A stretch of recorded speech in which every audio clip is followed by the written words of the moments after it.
Okay, anytime.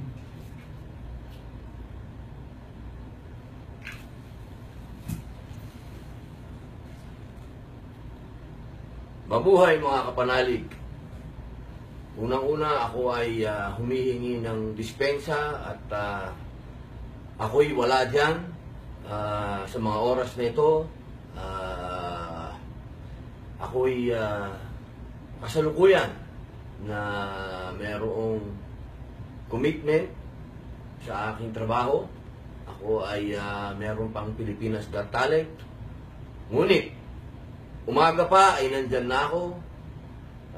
Ako'y chinek ko na kung ang pagdiriwang natin ngayong araw na ito ay magiging matagumpay, bagamat hinukay ang lupa dyan. Marami na rin akong nakadaupang palad na mga voluntaryo din nagbibigay ng serbisyo sa ating mahal na Pangulo. Ngayon, mga mahal na kapanalig, sigurado ako at kitang-kita na natin ang liwanag ng pagkapanalo ng ating mahal na bagong Pangulo, Rodrigo Duterte.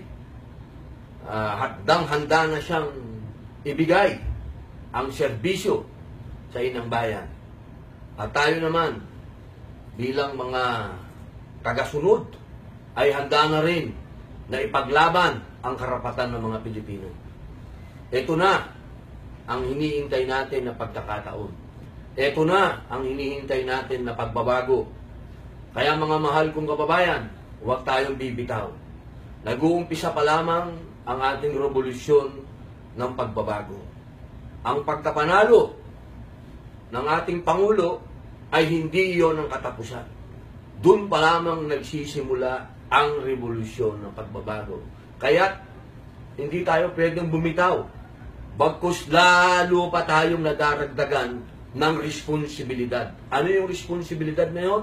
Huwag nating iiwan ang bagong Pangulo. Kailangan sundan natin kung ano ang naumpisahan ng Davao City. Hindi naman magiging mahirap sa atin yun dahil nandyan lang ang Davao City at makikita natin kung paano sila naging progresibo, naging matahimik, at higit sa lahat, nagbago sila. Ngayon, sa matagal na panahon, sa simula pa lamang ng kandidatura ng ating mahal na mayor, ay nagkaroon na ng napakaraming haka-haka, nagkaroon na ng napakaraming pangamba noong pumasok ang pangalan ni Alan Peter Cayetano. Lalong-lalo na sa mga milyong mga Muslim na nakaranas ng pangungutya at higit sa lahat ng mga pasabog ni Mr. Cayetano patungkol sa BBL. At yan ang hindi naman naging balakid sapagkat lalo pa kami, ang mga Muslim Pilipinos, ay lalong naging tapat kay Mayor. Ngunit, nagkaroon ng question mark pagdating kay Cayetano. Hanggang sa umabot na nakiusap ang mahal na Pangulo, si Mayor, nakiusap siya, nagpahayag siya na suportahan ang kanyang Vice Presidente. Umabot pa sa punto na sinabi ni Mayor na huwag na natin siyang iboto kung hindi natin iboboto si Cayetano. At nakiusap din siya na kung maaari ay pag-aralan si Alan Peter Cayetano. Naging mahirap para sa isang Muslim Pilipino na pakinggan ng isang tao na nagsabing all-out war sa mga Moro. Ngunit, dahil kay Mayor, pinilit kong panoorin, pinilit kong pakinggan ang mga sinasabi ni Alan Peter Cayetano. Tumakbo ang panahon, lumakad ang kampanya, marami akong napanood sa kanyang mga pahayag. Aaminin ko, dati wala akong bilib dyan. Hindi ako bumibilib dyan sa tao na yan. Pero, sa bawat sandali, sa bawat debate, sa bawat programa na siya'y pinanood ko, ngayon nalalaman ko na. At ngayon naiintindihan ko kung bakit siya ang pinili ni Mayor. Kung bakit siya ang Vice Presidente ni Rodrigo Duterte. Alam kong magkakaroon ako ng suliranin sa kaibigan kong tumatakbong Vice Presidente na nasa kabilang partido. Pero ang usapin na ito, itong eleksyon na ito ay hindi pagkakaibigan. Itong eleksyon na ito ay usapin ng revolusyon. Kung ano ang tama, kung ano ang dapat, at kung ano ang sinasabi ng pinuno. Itong oras na ito ay niyayakap ko at aking ipinakikiusap sa lahat ng mga Muslim Pilipinos na buksan po natin ang puso natin kay Alan Peter Cayetano.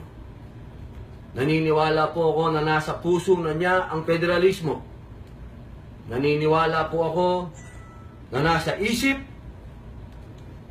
ni Alan Peter Cayetano ang kapayapaan. Naniniwala po ako na ang adhikain ni Mayor Duterte ay na kay Alan Peter Cayetano. Kaya mga mahal kong kapatid, ako po si Abdul Aziz Padilla, nakikiusap sa mga Muslim Pilipinos na bigyan po natin ng pagkakataon si Alan Peter Cayetano. Kailangan po siya ni Mayor. Kailangan po siya ng bagong Pangulo. Kailangan po natin ang isang matapat at masasabi po nating handang ibigay ang buhay kay Mayor ni Mr. Cayetano patungkol sa BBL. At yan ang hindi naman naging balakid, sapagkat lalo pa kami, ang mga Muslim Pilipinos, ay lalong naging tapat kay Mayor. Ngunit, nagkaroon ng question mark pagdating kay Cayetano. Hanggang sa umabot na nakiusap ang mahal na Pangulo, si Mayor, nakiusap siya, nagpahayag siya na suportahan ang kanyang Vice Presidente. Umabot pa sa punto na sinabi ni Mayor na wag na natin siyang iboto kung hindi natin iboboto si Cayetano. At nakiusap din siya na kung maaari ay pag-aralan si Alan Peter Cayetano. Naging mahirap para sa isang Muslim Pilipino na pakinggan ng isang tao na nagsabing all-out war sa mga Moro. Ngunit, sigurado ako at kitang-kita na natin ang liwanag ng pagkapanalo ng ating mahal na bagong Pangulo, Rodrigo Duterte. Handang-handa na siyang ibigay ang serbisyo sa inang bayan.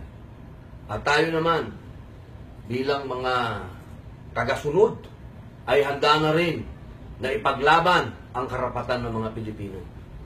Ito na ang hinihintay natin na pagkakataon. Ito na ang hinihintay natin na pagbabago. Kaya mga mahal kong kababayan, huwag tayong bibitaw. Nag-uumpisa pa lamang ang ating revolusyon ng pagbabago. Ang pagkapanalo ng ating Pangulo ay hindi iyon ang katapusan.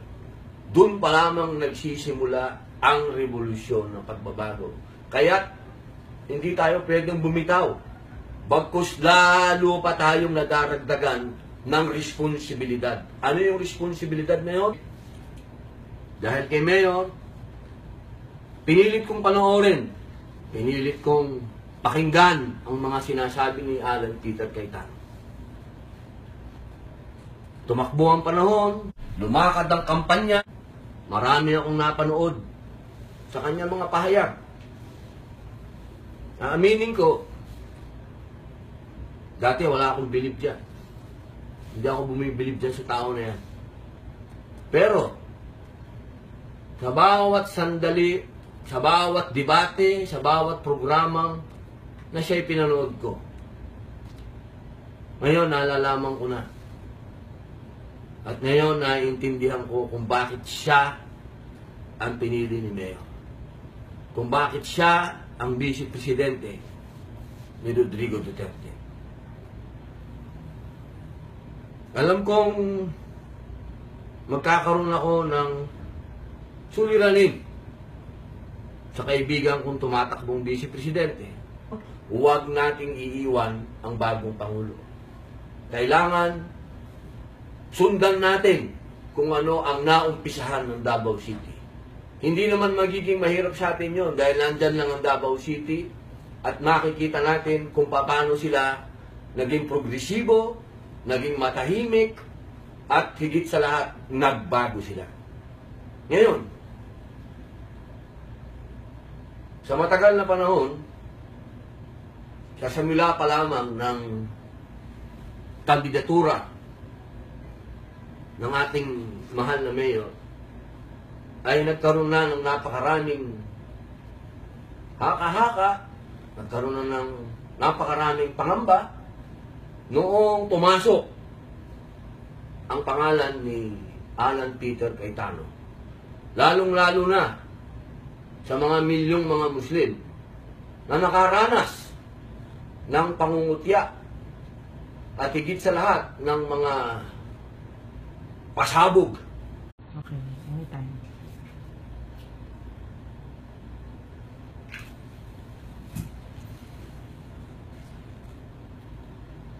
Mabuhay mga kapanalig. Unang-una ako ay humihingi ng dispensa at ako'y wala dyan sa mga oras na ito. Ako'y kasalukuyan na mayroong commitment sa aking trabaho. Ako ay mayroon pang Pilipinas Got Talent. Ngunit, umaga pa ay nandyan na ako. Ako'y chinek ko na kung ang pagdiriwang natin ngayong araw na ito ay magiging matagumpay, bagamat hinukay ang lupa dyan. Marami na rin akong nakadaupang palad na mga voluntaryo din nagbibigay ng serbisyo sa ating mahal na Pangulo. Ngayon, mga mahal na kapanalig,